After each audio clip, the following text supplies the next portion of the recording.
What's up, everybody? Good evening. Welcome to the Essential Credentials Podcast, episode 73. Really, really happy to be back on, and we really missed coming on here last week. Had some stuff come up. We're back. Alan, thanks for joining me. My co-host, how you doing, dude? Doing pretty well. I mean, it's always tough to find a schedule that works for three people week to week, just given how we all have different responsibilities. You guys were gracious enough to punt for me last week into the weekend, and then that didn't work out. And looks like Greg is off today from the show, but we're looking forward to having him back ASAP. I'm sure the feeling is mutual. And I know that people, our three fans like seeing all three of us on. And so look forward to giving that to everybody who happens to be watching. No, for sure. And life stuff comes up, and that's always going to be the priority. I think we all understand that. And this is something that we look forward to doing. And it's nice when the stars align and we can all get in here. So really happy to be back on. We're going to be, kind of chatting about where we're at. We're in the middle of February. It's been a month and a half since we started the year. And I feel like at the beginning of the year, it's always an evaluation time. You're looking at what did I accomplish this last year?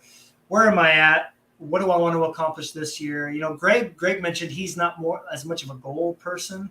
And that's a great way to kind of go about, collecting. But I've always felt, at least for me, I'm not sure about you, maybe as much as me, but it seemed like with your Magic cards, like you knew the path that you were going to go down this year. And you knew you wanted to try this and maybe dip your toes in this and dip your toes in this. Like me, I knew three places I'm going, and I really enjoy the focused mindset. Do you feel like you kind of approached it again this year that way? You felt a little more focused than last year? I like having a focus. That's definitely helpful. Otherwise, as collectors, it's in our DNA to just get spread too thin and go too many different directions because there's so many cool cards out there, right? The way I got into hockey was I was in Canada. We just stopped in our Toys R Us, and I always have sports cards in the back of my mind, even during my 25-year hiatus. It's always there. I always check the toy section for it, right? So I just bought a pack of Black Diamond 0708. And I pulled a Henrik Lundqvist 4-swatch card, and I was hooked from then on. And it took me a while. I bought some stuff from 0708, the Taves and Kane year, 0809, Stamkos. But my first year where new stuff came out was 0910. That was the Tavares and there's a Tavares year. So the year the Penguins won the cup. That's the Hedman. I mean, it was memorable. But but it was at that point where I found something I wanted, which was that I was going to collect SP Authentic and Ice from that year because there's something about the energy of a new product coming out. So the same happened here where I was just like dabbling in Magic and we didn't really get into anything, and it wasn't until Brothers War was released on Thanksgiving. And I was down in Monterey with my family. We stopped in a shop, and there was a lot of energy around that product. And then now the new product that I talked about in my last video, Phyrexia, those are two things that rolled out at the beginning of my journey. And so there's always a lot of energy around those products. They'll always be meaningful to me no matter what happens, just like 0910 UD Ice, for example.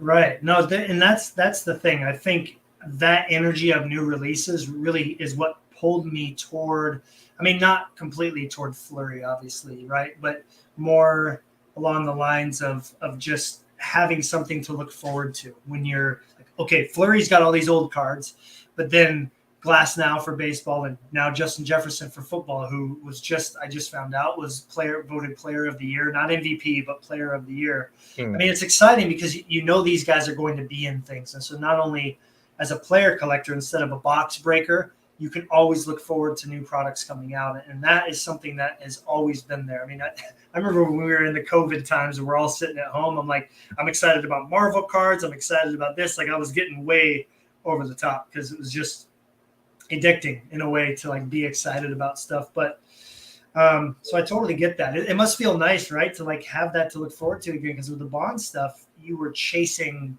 20-year-old cards as opposed to opening a box, hoping a Bonds was in there.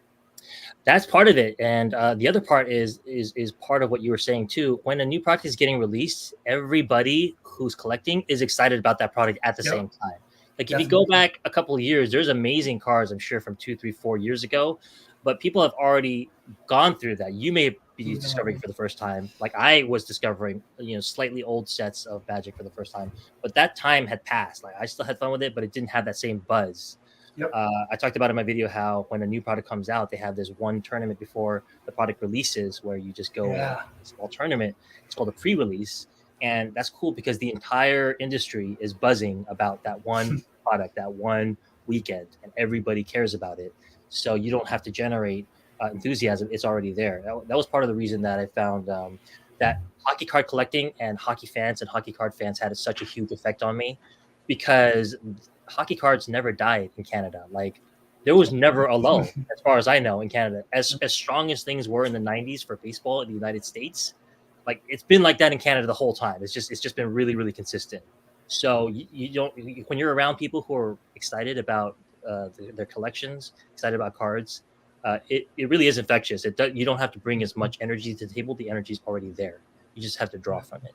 And so it's different with bonds because I'm kind of an old grizzled veteran now, just a few years in, but compared to, some of the newbies that are coming out. And, our Facebook group where we used to reside. It's not the home to me now that it used to be. It's just so much bigger.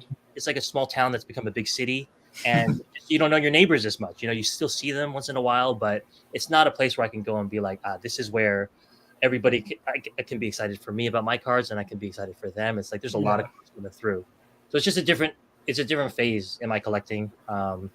And I think you're right that part of the reason new products are appealing is because of the fact that there's of the buzz. I don't know if you agree with that. Yeah, but no, what I really like that you said is just that when you have, and we know this, like our experience at the National, I know there's a viewer that doesn't appreciate how much we talk about it, but it's hard not to, because that was such an impactful experience. That was the first time that as an adult, I was at that level of passion for collecting, and I was sharing it with people that I trust and enjoy being around. And like your energy for Bonds and Greg's energy for Tim Salmon and me for Arod, we kind of fed off of one another. And when you're around people like that, I don't have anybody here in Sitka that collects, and I know that you now do, right, with your oldest son, and having that connection and him wanting to open cards and collect and you doing the same. It just brings a different, like you said, an energy to collecting.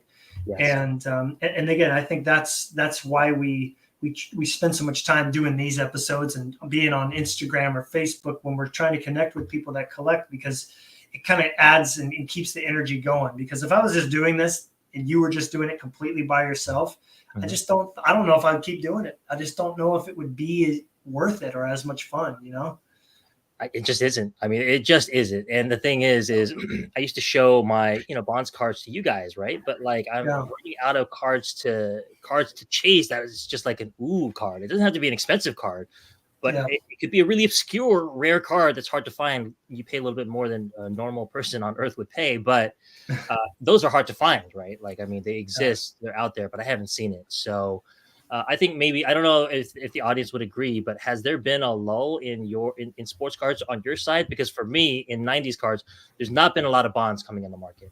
How's Fleury and Jefferson going? Well, Jefferson, his cards are first of all really hot. It's funny because I made a mistake. I will show. This is the only Jefferson that's come in, I think, in 3 months. And if anybody was able to watch my latest video, you saw it. But it was this one right here, which is actually really cool because it's got kind of an acetate look, or it does have acetate, but it's got a 90s feel to it in a way. I really like just the overall look of the card, and the picture is great. The foil is great.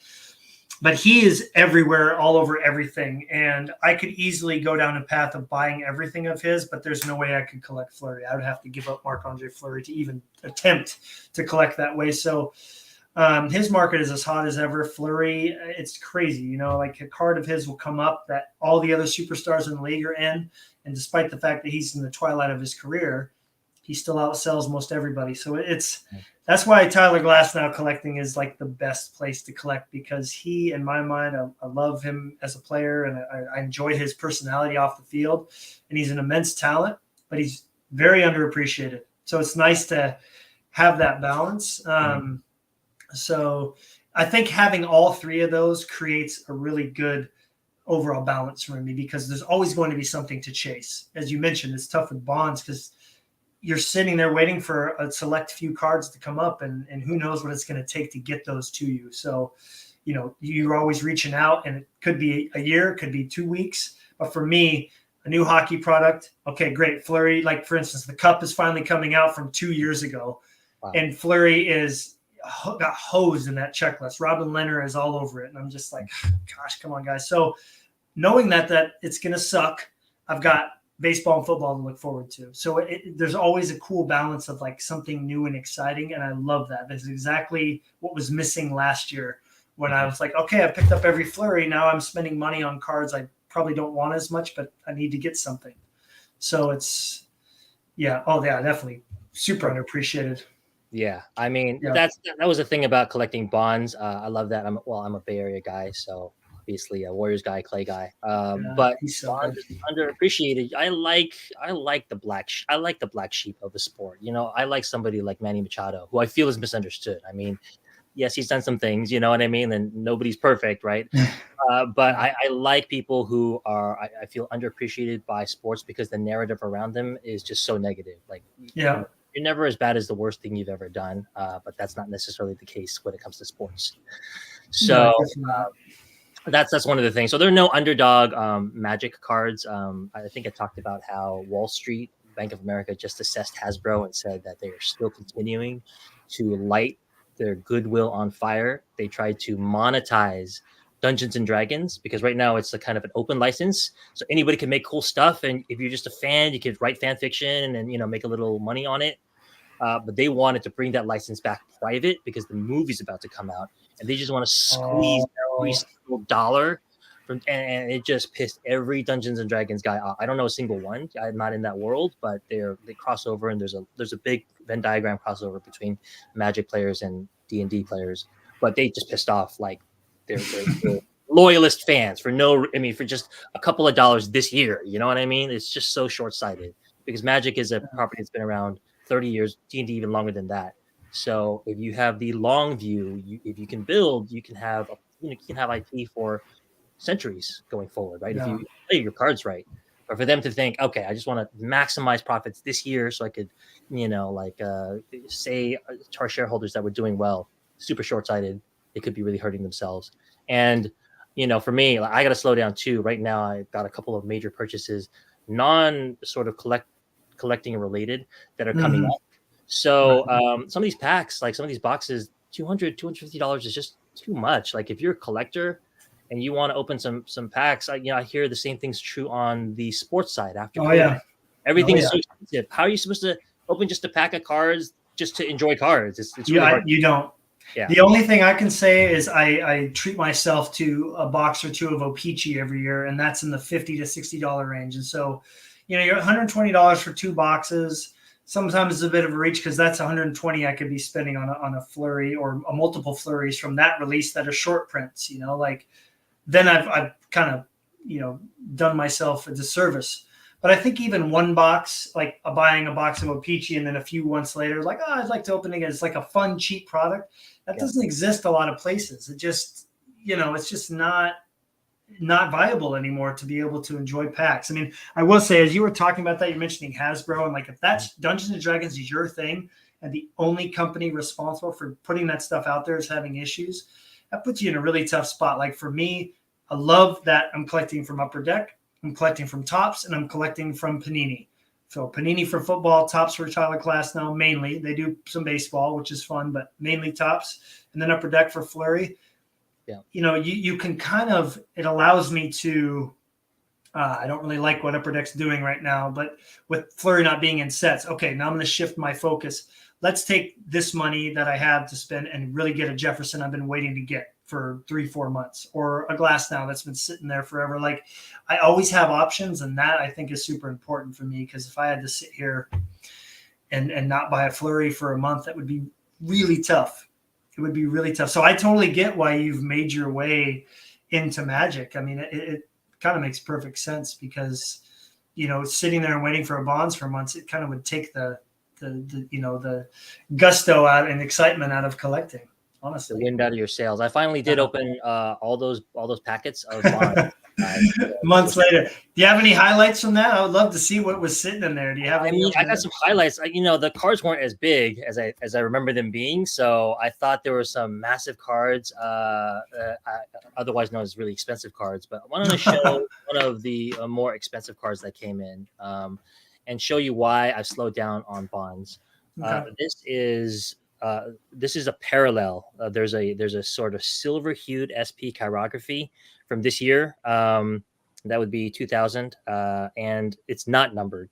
And then this is the sort of the gold parallel. You can see the SP is gold right there, and then that's gold over there. Mm-hmm. So you just slap a 25 on it, and you put a slash over it, and you change the hue of the card, and suddenly it's a card that's like chased, super chased, and it's 5, 6, 7, 8 times the price of the non-parallel.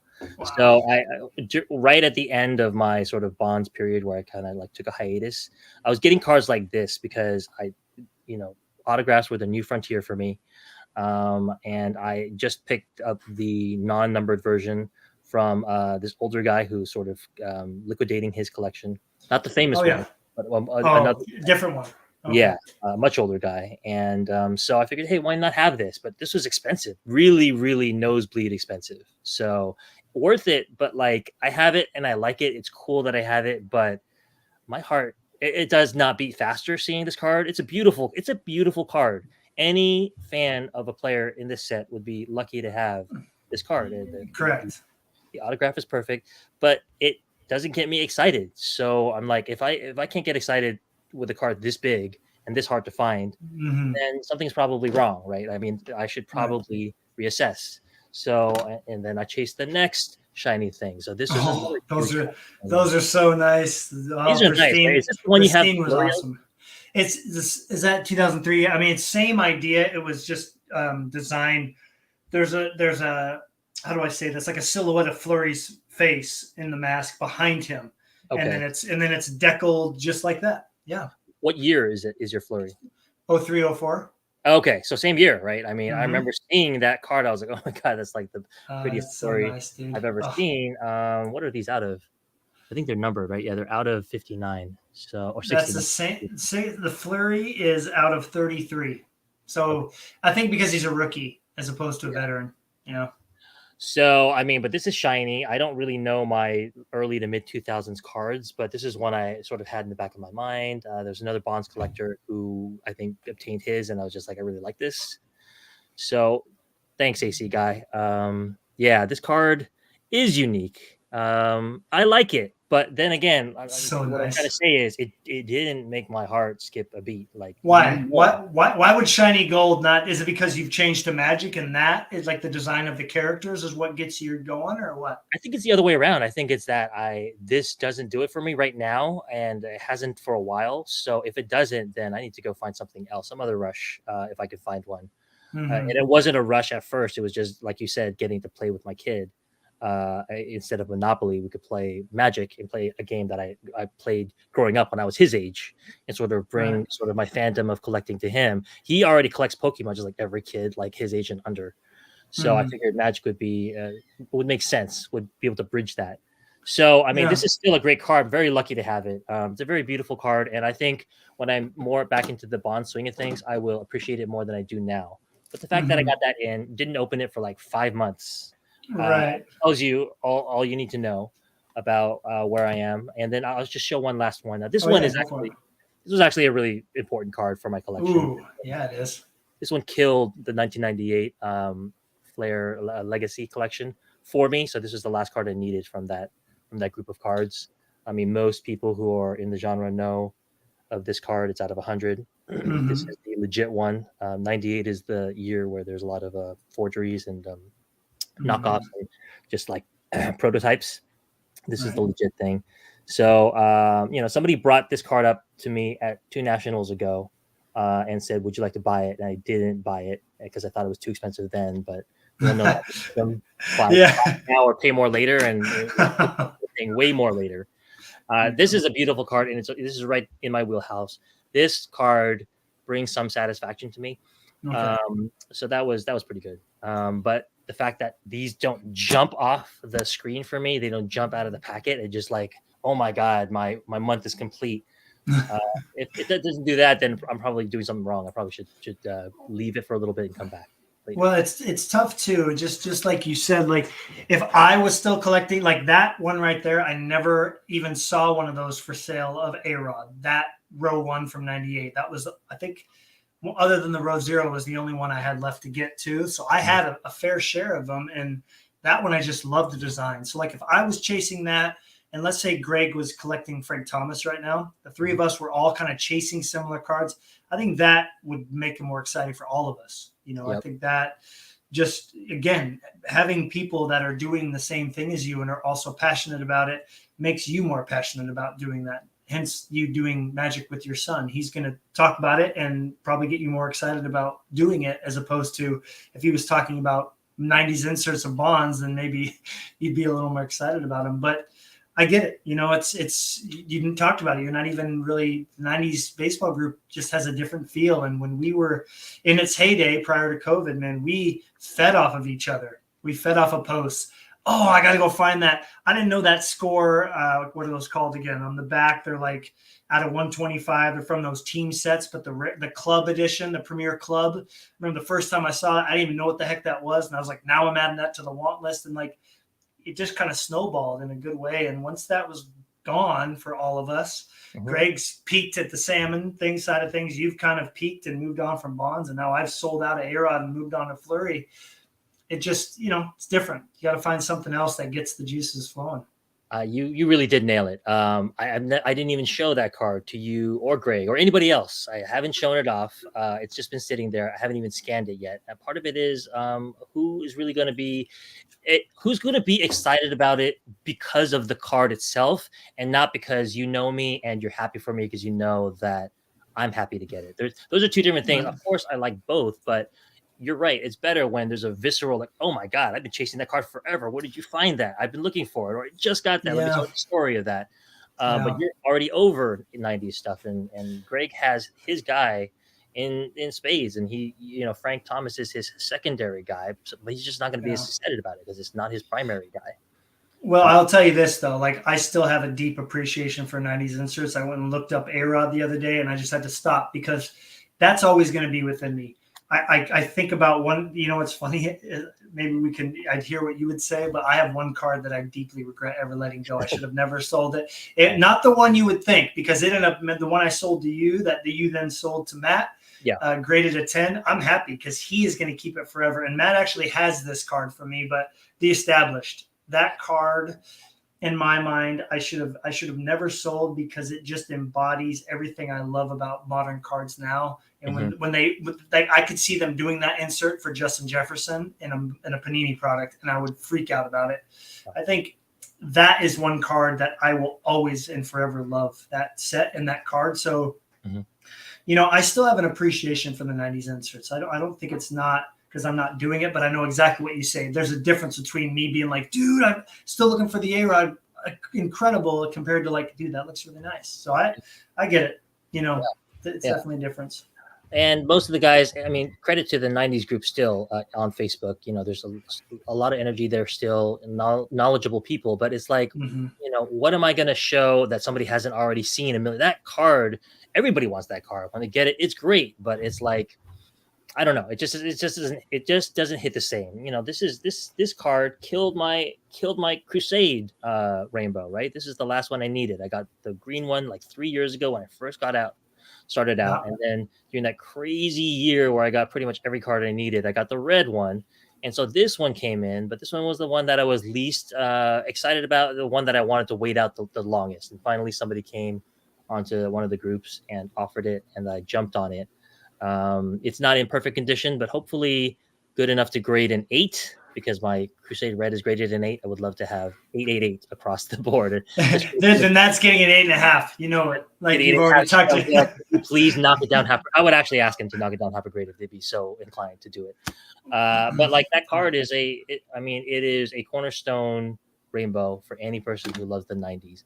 And it came in, and I'm like, this is cool, but it's just not doing it for me right now. So that all those were signs that said you should take a break, a long break, maybe a very long break from Bonds, and come back when you are more motivated again. Well, I will. I have to. I do want to say this, and this is something that I know it's tough to get into a groove of doing, Yeah. but the community that is on Instagram that I've found myself really that basically gives me the the motivation and excitement to post because they enjoy the cards. Like you said, they're also looking for some of these same cards. Like when I threw the 101 up there, people were just talking about how they found theirs, or they pulled one, or they've been looking for one. Like there's that same vibe as the 90s group in essence. And I think that I'm showing off all the cards I'm going to show off. It really helps build that excitement for me. And if I was just sharing with you and Greg, or just sharing with Ryan and Tyler and Will and Jeremy, it's not the same. This is what drives it, just like the 90s group. So I only wanted to share that for a motivation for other people and yourself. Like, sure, if you're going to start doing Magic, great. There's a huge community of people that post on Instagram for Magic cards and 90s inserts for bonds. I mean, there must be like 30 Griffey guys that, we follow on the Essential Credentials Instagram page. Like that would definitely keep me motivated if I knew that there was some interaction like that there. And you just have to kind of get into a groove and do it and reach out and also comment on other people's pictures and build up some friendships. And it really, I get excited about when a card's coming in is just as much as seeing the card and getting it as like going live on Instagram and like showing it and people talking about it and then them posting theirs the next day. Like it's an experience that keeps the love of the hobby there beyond just sharing it with a couple people, Yeah. I mean, it's true. I have one friend I'm particularly close with in terms of within the hobby who collects bonds. His name is Jared. He's very, very high energy right now about his cards. And so we still have really good conversations, very animated conversations. And when he gets a card in, I know how excited he is because I've already gotten that card in, or sometimes he gets a card that I've never even had a chance to get. And those are very fulfilling, right? And so talking to you guys, talking to friends is fulfilling. But you said it's different when there's an entire community there where everybody's sort of going through it at the same time. Yeah. That's not the case anymore. I'm like 4 or 5 generations removed now from the new blood coming in and discovering these cards for the first time. Credit to some of the veterans like you guys who were already, by the time I arrived, 3, 4, 5 years in, and were still able to sort of bring the wonder to the table that it was hard for me to bring it because this is the 400th, Purple Crusade I've seen this year. Like it's just everybody's got one. Doesn't mean that it's not maybe the most beautiful 90s card ever made, but I have nobody to show it to, so I just kind of like put it in a box. Well, and that's the thing. I mean, if you were in a groove of posting bonds, I know you've posted some, but you have to expanding your community within Instagram is just like on Facebook. You got to find the right group, and it's not as exciting when other people along with yourself can be excited about that card. And I think Crusades have been in for so long now that it's not like they're boring, but I think everybody knows, like when you get into the 90s, if that's where the direction you go with the collection, those are mentioned within the first few sentences of where should I go. I remember Brent Morrison asked me before he kind of had a little bit of Edgar Martinez phase where he's picking up some 90s inserts, and he's Near Mint Musings on YouTube. He goes, what should I look for? And so 24K, Crusade, and then I kind of worked my way to Pinnacle and worked my way to Pacific, and I kind of filled some gaps in there. And I think everybody has chased those for so long that it's just kind of, not soured, but it's kind of not nearly as exciting as, what it was like before. Yeah, when you first discover it. And so that time, that time when we all got together, the national together was a special moment. Not repeatable, not replicatable. Here's another one that came in. This is an autograph that I've been chasing for a long time. Why have I seen that card already, Alan? Do you have a different version of this one? You've seen this card already because I had a graded one where the auto grade was a 10, but it was faded, so I got rid of it. Sold it at a loss. I never do that, but I was just eager to get rid of it and replace it with a better copy that wasn't graded, but where the autograph is nice. And so that's why you've seen it before. There's also an X Factor version, I think out of 25, that my buddy Jared has. I'm so jealous of that one because he found it at the National and was able to get it at a bargain, just a few $100 more than this one. But I've been chasing this one for a while. So, I got a lot of cards in that I needed and some outer sort of wants. But it's different also. Like you said, hopefully you get to show your 1-of-1 off today. I'm very excited about that. You have it in front of you? I do. I have a couple here, but I think I want to show this one first because right now, I mean, this should be easy for people watching and for you. What's the most popular 90s insert right now? PMG, obviously. Yeah, the parallel. Sorry, but the PMG. So having not only being able to chase a PMG that is a new release. Because you remember the green, that was I think that's the most excited you've got for a Fleury card that I've added was the green PMG. Not because of it's a PMG, but because of the stature that it carries with it. That is his rarest PMG, and it's the name itself makes it popular. But it was just a huge card for that being the first time they brought those back, the first time hockey ever had them, and so getting this Marc-Andre was pretty exciting. This is, I don't know if my camera is not very good. It should be good, but this is the red, and I definitely took a way better picture on Instagram than I am showing it off now. But it was one of those things where it was just so exciting to chase a PMG of a new release because of just the popularity they built up. I mean, I look back and I could have bought a Alex Rodriguez for $250 the second year I was collecting, the 98. Could have bought it raw, and opportunity missed. But just to see that the level that they've risen to, I mean, you saw that dude in the for sale group that you made. Yeah. What do you want? 16K or something like that, right?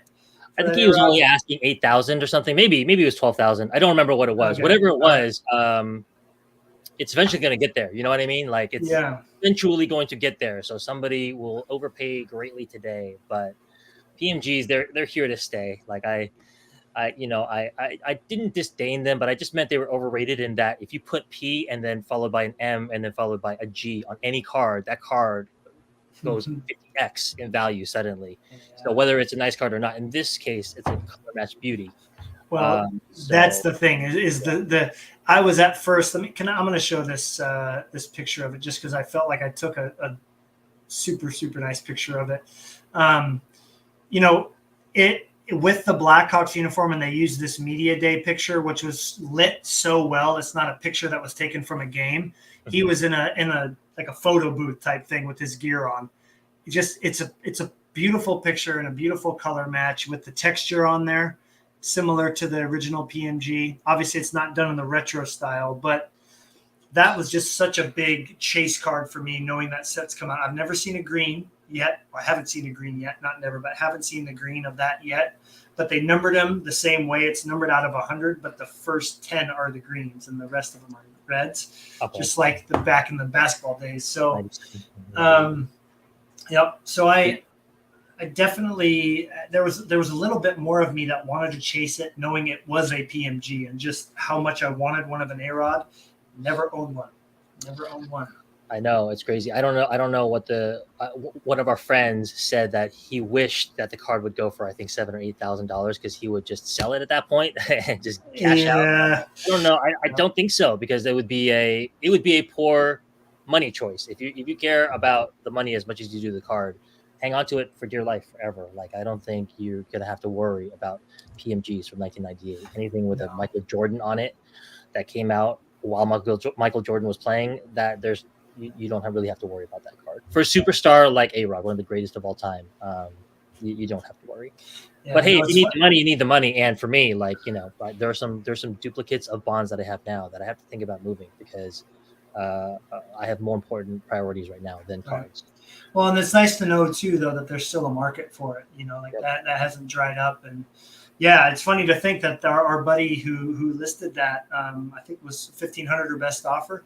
Man, that's a great price, and that was only like 2 years ago. That was a great price. It felt like a great price then, and now $4,000 or $7,000 for that card also to me feels like a great price because we talked about undervalued players. Black Sheep, A-Rod is hated so viscerally by so many. I like when somebody collects a player that's like less popular, like Klay Thompson, you know, it doesn't mean you like Steph any less if you collect Clay. But no, and it was a lot of fun to collect him because it really got me to go back and find old videos of him playing for the Mariners and brought a lot of memories of going to games with my dad and my grandfather back. It was a good time to be a Mariners fan, other than the fact that we never won a championship. I think that's the greatest the greatest underachieving thing that they ever did was never win with all those great players on the team. But you know, it's still good memories. Well, I mean, we talked about this before. I always ask you, probe you about this, but I mean, I asked Greg as well. Like, if he ever had to sell his salmon collection, I asked him, would you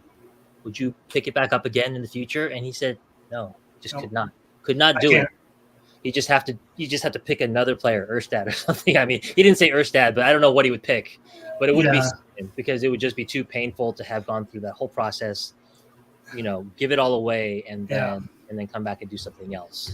It's so hard to find some of these cards. You know what I mean? Like you mentioned the 101, right? Like, to have this happen, it wasn't just the fact that it was a rare card. Oh, dude. Yeah. So I love this product, O-Pee-Chee.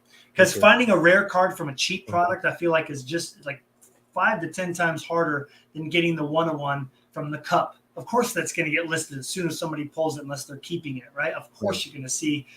I've seen 4 101 flurries from the cup sell since I started collecting them. This is the only O-Pee-Chee 101 I've ever seen. So, but you know, when you're collecting like this, how hard it is to get these cards. I mean, Kelvin, my buddy on Instagram, sent me a link that Gary had it, and then I had to get in touch with Gary and start talking. And he's like, "Well, I might keep it." Well, I'm like, "All right, cool." You know, like, let me know when it comes in. And you just start building up just for one card. And now here I am, you know, over 12,000 unique in with Fleury, or 1,200. Sorry, I don't have that many. But 1,200 unique cards. That to find them all again. I don't know how Tanner Jones has done it. I don't know how the man does, where he builds up these incredible collections, sells it all, and then loves going out and finding it again. Dude, I don't have it in me. Could you? If you sold all the bonds right now, would you be done? I don't know. Gosh, I can't imagine selling out. If I did, I don't know who I would collect next in baseball. I mean, so it wouldn't be bonds. You'd be done with bonds if you sold out. I would say that, but I'm having trouble. I'm having trouble doing the thought experiment. I'm having trouble putting myself in a position where I would do that, because it's not. I would never do that. You know what I mean? Like, yeah, exactly. It's so far beyond what I could comprehend. I don't know. Let me give it some thought. Well, maybe we'll talk about this next episode. Yeah, I just didn't think about this question because I don't know what the answer to that would be.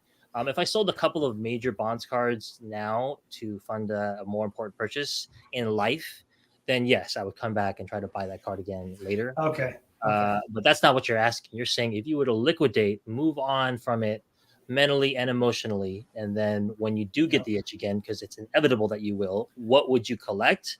I would say bonds, but I don't know. Like the energy around getting the 24 karat when I did right ahead of that first national that we went to together. Sick. You can't, like, I mean, well, first of all, it's going to cost 25 times more by the time I get it again. And it just will not be the same. I probably want the same exact card that I held then, because it's a memory, it's a story. Yeah, but then why'd you sell in the first place? You know what I mean? Like, it's just you know. And again, Alan, like just like you said, every single one of my Marc-Andre Fleury, whether it's a base card that fills a gap in the collection, or it's a 101 or a PMG. Exactly. Like, but it's the emotional and sentimental connection to each card. I have a deeper connection with every Marc-Andre Fleury than I ever did with my A-Rods, than I do with any Glasnow or any Jefferson. He is the one, like, he bonds with you. I promised my dad I would never sell them for that reason. Dude, I could not go through finding, you're not going to find a duplicate for this or your SPX 101. You're not going to find, you have to find the card again. It's just not, it's just, I can't even imagine. I don't know what I would do, man. I that's why I even joke. I'm like, what am I going to do when Fleury retires? I'm going to have to get, like, Justin Jefferson will be young still and playing. I think I'll really switch over to that. And just once Fleury starts getting in sets down the road, then I can, you know, and you just grab stuff you're missing. So wantless stuff will be there forever. But yeah, I could never sell it all, and if I did, I might have just stopped collecting, because it would break me, man. it would break all the cool, like, friendships I've built over just buying a card. Oh my gosh, like, like you said. Yeah, it would be tough. I would have trouble doing it. I mean, I'm just going to switch gears a little bit, but it's still what we're talking about, which is that in Magic, just like in sports card collecting, there is a huge rift between people who collect and people who play. Like people who play are like, you're just all about the money. You don't care about the game. You're not real. You're not the genuine article, right? But I'm a collector who plays, right? So I always feel a little bit out of place. Like, can I show you guys this card that I'm collecting that I really like? For example, this card is Elish Norn. She's the queen of this alien race around which the new release Phyrexia is based. And so this is the best card. I mean, there's like 10 variants, and it's not the best variant, but it's the best card right now that you can get from the set. I pulled it from a pack. It was a pack that I won from having won a game in a tournament last weekend. And this card is important for my set because I want to play white, but I'm not going to play this card because I pulled it. And it's a card that I collect, and I'm a collector. So I can't, if I want to play this card, I'm going to just have to go onto eBay and buy it. And it's going to cost just a few bucks because Magic cards are ridiculously cheap. Like you buy a $200 box of Magic cards or baseball cards, you could pull a 1/1 Superfractor, and that thing could be $1 million. But in Magic, you already know every single card that exists, and the most expensive card is like $100. Okay. So there's just no, it's not a lottery ticket. The only way it's a lottery ticket is if you buy one pack and you happen to hit the $100 card. Oh, okay. Gotcha. Like in baseball, where you could really, it could change your life if you hit the 1/1 Superfractor in a box, if it's the right player. Does that make breaking boxes, like your expectations are leveled in that case? So does that help you enjoy it more than, because I feel like if there's always that rush, even when you open an O-Pee-Chee hockey box for $60, there could be, every time you see the red, there's a chance, Right. I would think that it would be like, I'm not here. I know I'm not going to make money off of this. I'm not here for that. I'm just opening it for the enjoyment. Like your latest video. Does it help with that, you think? It does, because there's no, it's not the lottery ticket that it could be in other things. So it does help with it. I already know that this is the best card you can get. So I already got it now. And the problem is it's a memory. This is a memory. I'm never going to get rid of this card, and I can't play this card because you ruin a card sometimes when you play it. So I'll just have to get, but there's so many copies of this card. There's like 1 million copies out there that I'll just buy one for like $25 if I really need it and put it in my deck. And but that is weird for players because they're like, you're the type of person who takes this out of circulation, right? You put it away, you grade it or whatever. Maybe you try to make a profit on it or something. And instead of playing it like a purist, what are you doing with these cards? They're meant to be played, but I disagree with that sort of. I agree with that. I disagree with that thought too. It's a trading card game. It's in the name that it's a trading card, and but it's also a game, right? So like, there's nothing wrong with doing both things. But I feel like I'm kind of an undercover collector.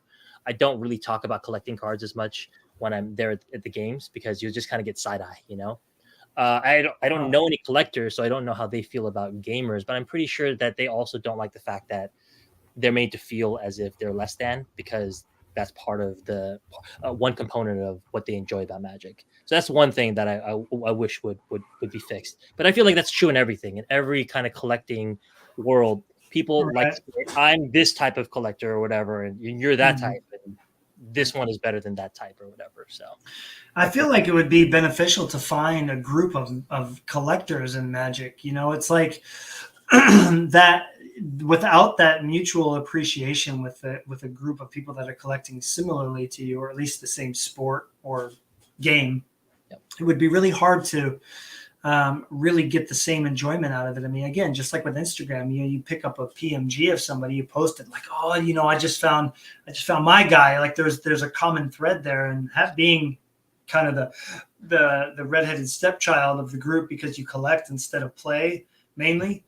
I just think it's meant to be. When I watch your videos, I am not thinking at all about playing the game. I mean, even though you're talking about playing, I'm thinking about that picture is really cool. That would be cool to look at. Like, look at the foil and look at like the time this person took to draw these characters. And like, okay, why do they look like that? Like, I'm very much tied into that side of things. So coming from a collector's standpoint, there's got to be other people who approach it that way. Yeah, right? no, I mean, and they do. And the thing is, I guess the thing is like players will still enjoy that art aspect because there's some beautiful art in there. I mean, really, really impressive stuff. I feel Yeah. like you have to create an entire canvas for each individual card, and they make 400 of these plus variants and stuff. So it is. You can tell that these cards are made with a lot of love. Like regardless of what you're going to say about the parent company Hasbro, I Yeah. guess they didn't get their fingers into the actual creative process because there's a lot of lore behind it. I talk about in my video who the queen is, why she's important, how the race, what place the race plays in the greater universe of Magic and stuff, and that makes the game and collecting more interesting because there's a story behind the cards. It's fictional, but I mean, if you're kind of a fantasy nerd or a sci-fi nerd, you ever were, then there is a component of it that's always going to appeal to you a little bit. Oh, for sure, dude. And being a big, like, I don't play many games. I play Destiny. I've talked about that, and I've been playing it since it first came out. The lore is why I play the game, and a little bit like the fashion game we all call it, like making your Guardian look cool, unique with their armor. But I love the story behind it. In that world, you kind of, I won't say escape into, because you never really do that, but you kind of immerse yourself into the world, and you start to care about these characters and where you are and how beautiful these different locations that are fantastical. So when you're talking about that, I connect there. And I feel like Magic has so many ways to enjoy the game, and Pokemon too. I find myself drawing the characters in class with my students. I'm like, wow, look at the similarities between all these different creatures or characters, whatever you want to call them, in Pokemon. It's very fascinating stuff. And I don't know. I can connect with on that. Little fun fact for you, Alan. I didn't share this last episode with Greg. I wish I would have. One of the original Magic artists grew up here in Sitka. So when he was in high school, he was drawing that stuff, and some of his art got on the original cards. Yep. Wow, that's really cool. Do you know his name, by the way? I would have to find. I mean, it was back before I ever moved here. I know that he's from here. It's been brought up a few times somehow. People that teach here remember him, but he was kind of an outcast. From what I heard, he's an outcast. He hung out with that group, the Magic gaming group. Yeah. And I spent a lot of time around those kids growing up, and I quite enjoyed it because they were nerds like me. But it was really interesting to hear that he just had these wild ideas for what these characters would look like, and he got some of his art in on the original sets. It's pretty cool stuff, man. That's a very cool. That's a very cool side story. But yeah, I mean, like, look, and so sometimes the art isn't as great. Like, let me show you this. This card is considered one of the best cards you can have right now. It's called the Meat Hook Massacre. What does that art look like to you? There's a dude back there, a butcher, obviously chopping away at something. But what is looks like a monkey swinging from monkey bars or something. I thought so too, or like kind of a Michelin Man type thing, or I don't know, stuffed animal thing. It's actually a severed hand, actually, so that makes more sense. Oh my gosh, now I see it! Holy smokes!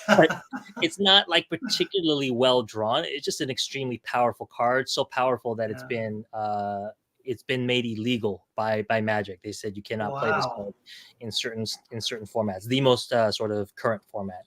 Okay. But it's still an important card because you can play it in a lot of other formats. The art isn't amazing. It's just a sick card, and it's a valuable card. $40 to $60 is considered like a really, really, really valuable card these days. Okay. And so I have that now in plastic, and I won't be able to play it and unless I buy another one. So that's a nice superior fit sleeve. You got that thing in there. Yeah, it's a superior fit sleeve. I am using the one touches less and less just because they are so heavy. I know that a lot of collectors out there are able to somehow accommodate hundreds and thousands of them, somehow carry it, but I don't have the arm strength to carry, suitcases full of cards. So I gotta figure out another. You're not spending all your free time with 3 kids and stuff at the gym, huh? Is that what you're trying to say? I do make time for the gym, but the thing is like I've been saying I was going to grade my cards for years now, and I still haven't gotten around to do it. So doing it. So we'll see. No, that's interesting though. Well, I mean, when you brought up the Transformers cards, I immediately was like, dude, there's Magic Transformers cards I want, because they did them in the OG style that the Transformers were done in, and that's what I grew up with. You grew up with. Yep. That was very appealing to me, and the foil, when you get a really cool hockey card, that's well designed and it's got like really pretty foil on it. It's hard not to have the same reaction to seeing you get a foil out of there. And of course I have no clue what's rare and not rare and stuff, but it's also really, really cool to, get some variety. Again, that's the name of this episode. The spice is the variety of life. Variety is the spice of life. However I phrased it, it's just important to have, and I think it's cool to see you headed in that direction. I'm able to have variety in my collecting, and I do enjoy that a lot. And I don't know about you, but it's not the same peak as when we were going to the national, but I feel like as far as where I'm at currently, I am in the most enjoyable place that I've ever been in as far as collecting goes. It doesn't feel super stressful. I'm looking out for people for their cards. They're looking out for me. Mm-hmm. Easy to share, talk about them. I think it's similar to the 90s group, but I think just a step or two better because the hockey collectors, they're super tight knit, man. Yeah. And when you get in well with them and you're helping them out and they're helping you, you can find some cool stuff.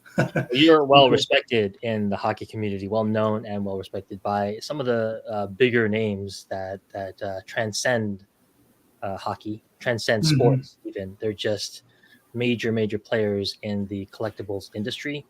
So that it says a lot about how you're able to do that in a short period of time, because you cannot be inauthentic and do that. Hockey collectors are like baseball collectors. We've been around a long time, right? And well before, our great grandparents were around, maybe, that's how long hockey cards and baseball cards go back. So there's a really rich tradition. It's woven into the fabric of Canada and the United States, hockey and baseball. So and also I'm fortunate to have gotten an actual firsthand taste of what it's like to be in the hockey world. Seeing that one of one from you by O-Pee-Chee is amazing. I still remember it was 08-09 O-Pee-Chee when they first started the blank backs. I was a huge fan of 07-08. They didn't have blank backs back then. That was one of the sets that I was trying to do a master setup. I actually still have every single card I've ever owned from 07-08. I still have the micro motion, everything. I don't know if you know about those, but there's like a parallel of the base card, and it's a little bit foily. It's out of 100. Yeah, it looks like the Gretzky rookie. It's out of 100. Getting that flurry was the design of that card is iconic, so I can see why you did it. Okay. It's iconic now. I mean, back then it's the Gretzky retro design. Yeah. Okay. Yeah. Right.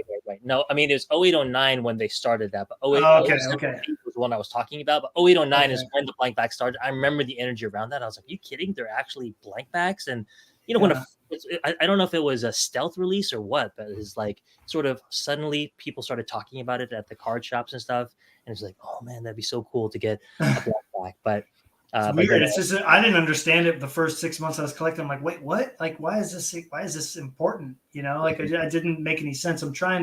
I know the micro motion you're talking about, and I just want to pull this up. You said 07-08. Yes. Correct. Which I'm sure you have. Yeah. 07-08. The micro motion took me, I don't have the non-numbered parallel. I do have the micro motion, but I still haven't found a copy of the other.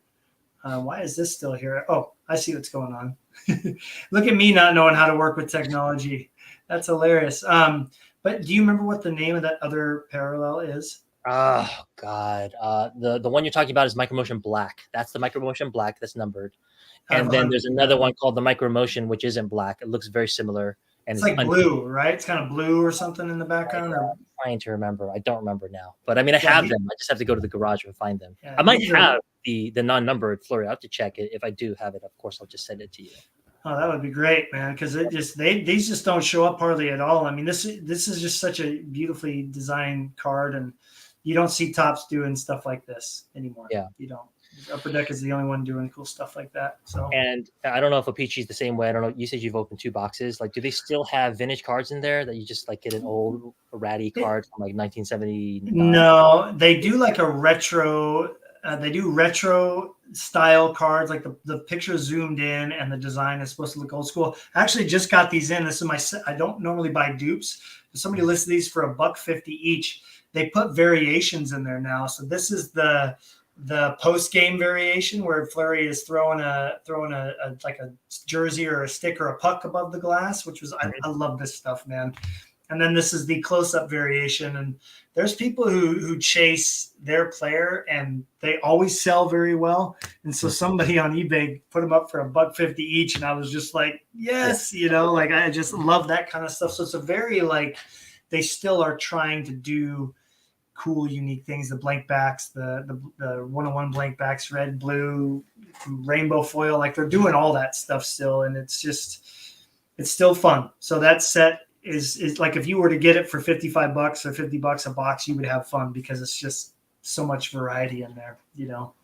Yeah, I mean, and whatever you collect, just to build on what you're saying, it's true. The variety is important, but I think hockey does a particularly good job. The players do, the sport does, of bringing in the fans. So, I mean, obviously, you had your guy, Marc-Andre Fleury, like make a video addressed directly to you, which is mind blowing. Like, wild, man. When all of us saw it, we were just like, we can't process this. It's crazy.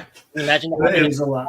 I mean, you would have to have a terminal disease, you know, for a player to come and talk to you, because the United States is way, way bigger than Canada. So you can't be close necessarily to people the way hockey players are, and they're just amazing all around the.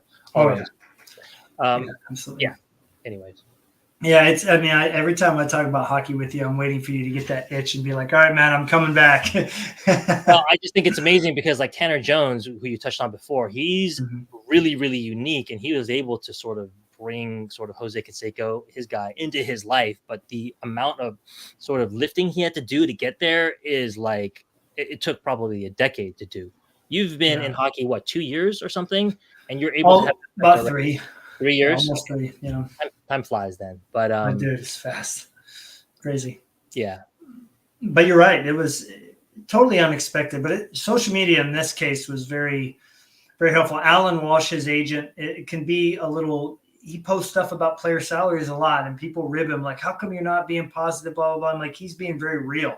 He's a very real agent, and he loves and supports the guys that he represents a lot. And he's been Marc-Andre's agent forever. And just having that ability to connect with him through his agent, it just shows it in the hockey world. There's just good people out there, man. And I've seen not just Marc-Andre, but a lot of hockey players go out of their way to do stuff with fans and for fans. And that also attracts me more to collecting, not just Fleury, but just enjoying the sport and collecting the sport. It's, I can see why you enjoyed it so much before we met. I keep coming back to when we were at the National, and you looked at me, and Greg had never told me this. He goes, yeah, Alan used to collect hockey. And I think in the back of my head, it slowly started going there. Obviously, I had so many A-Rods to pick up, and my eyes were still like this. But once the pandemic rolled around, I think it was so easy to start headed that direction because it was always there. It was my first love, you know. And I mean, that's part of why it was so easy for us to be friends, just because we had a lot of things that we had in common in terms of we all liked hockey, right? That's not common. It's hard to find people who enjoy hockey, even though it is. That's true. So we all were fans at different times in our lives back in the day. So that's another reason. That's another reason that Magic now appeals to me. That I was hoping to find new friends in Magic. I don't think we're gonna have time to touch on that too much, but no, we're not. You have to check out the video. You can sort of hear my first experience playing sort of competitive Magic, how excited I was to make new friends and make new connections, try to sort of soak up some of the energy around Magic.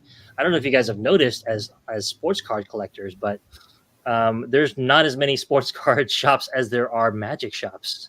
I don't know why there are so many players, but they're out there, and they're able to sustain this many local gaming stores. So I was hoping to make some friends. I made a few connections, but it was a double-edged sword playing competitive Magic, competitive in that you're competing for like 1 or 2 free packs. Right. So we'll maybe touch on that the next time we all get together.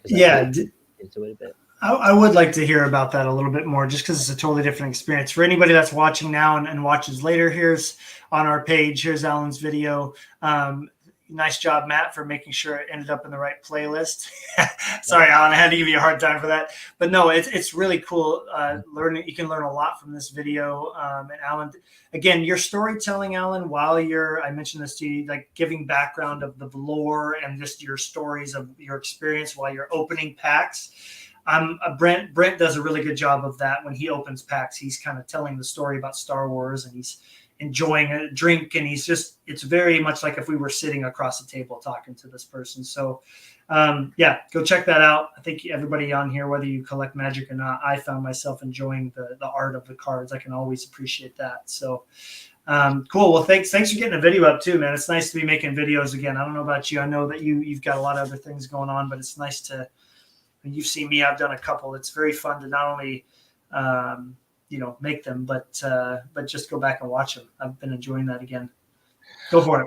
I appreciate it. I'll answer this question from Craig. What would I collect if I were to collect hockey? Well, I'm also a bit of a set collector, so I would want to work on 07, 08 O-Pee-Chee, because that's one set I worked on. Another set that I never finished was 09, 10 Ice. I tried to put all of the Ice Premier rookie cards together. Now that I've been spending what I've been spending on bonds, like now the Ice Premier's rookie patches out of 10 from that year are like, they seem affordable now compared to what I was doing before. Because at that time, I had never bought a single sports card, like for any price. All the cards I owned were pulled from packs or traded for with another collector. And that's true of also my 09, 10 SP Authentic. I did the Future Watch patches out of 100. Dude, so, that Niemi is so nice that you have. Oh, yeah, those are the ones. I loved Ice and I loved SP Authentic. So if I came back, most years though the releases are sick from Ice. I love the rookie premieres. I love the rookie Ice premieres. I love Acetate. And I love hollow foil. I love the way Upper Deck does hollow foil. Here in baseball, we are just foaming at the mouth to try to get Upper Deck back because nobody does hollow foil like Upper Deck. They stand alone in the way they do it. That golden foil that also, when you turn it the right direction, is rainbow. Gorgeous.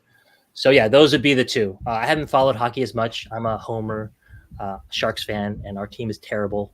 And that's part of the reason it's easy not to get back into hockey, because I'm hiding from the sport. How terrible my team is. When we traded Pavelski, I was like, that's it. Why would you do that? He was such a good player. Like once you do that and then you trade a coach who knows what he's doing, like that's it. So can't get back to it until my Sharks are good again. Might be a while. Might be a couple decades. It would be kind of interesting if we both were collecting hockey at the same time, because again, it kind of motivates you and it steers you different directions. Greg, he's kind of picking up little pieces for his other collections here and there, and that him doing that kind of swayed. He's a big part of why Jefferson came into the picture, because he kept posting these football pictures and cards, and I'm like, this got to be a guy I can look at, and it takes me it takes a lot for me to latch onto a player. I kind of had the Cujo thing, and I kind of maybe Jocelyn Tebow, but guys that are playing now is it for me, and seeing him. I mean, geez, everybody that knows football knows Justin Jefferson. It's like he's poetry in motion. I have this beautiful idea of a video in my head that I've like started piecing together and editing, like just nothing about cards, but just him doing stuff and putting the right music together. And he's like poetry in motion out there, man. He does things that make me over appreciate how easy he makes it look. So.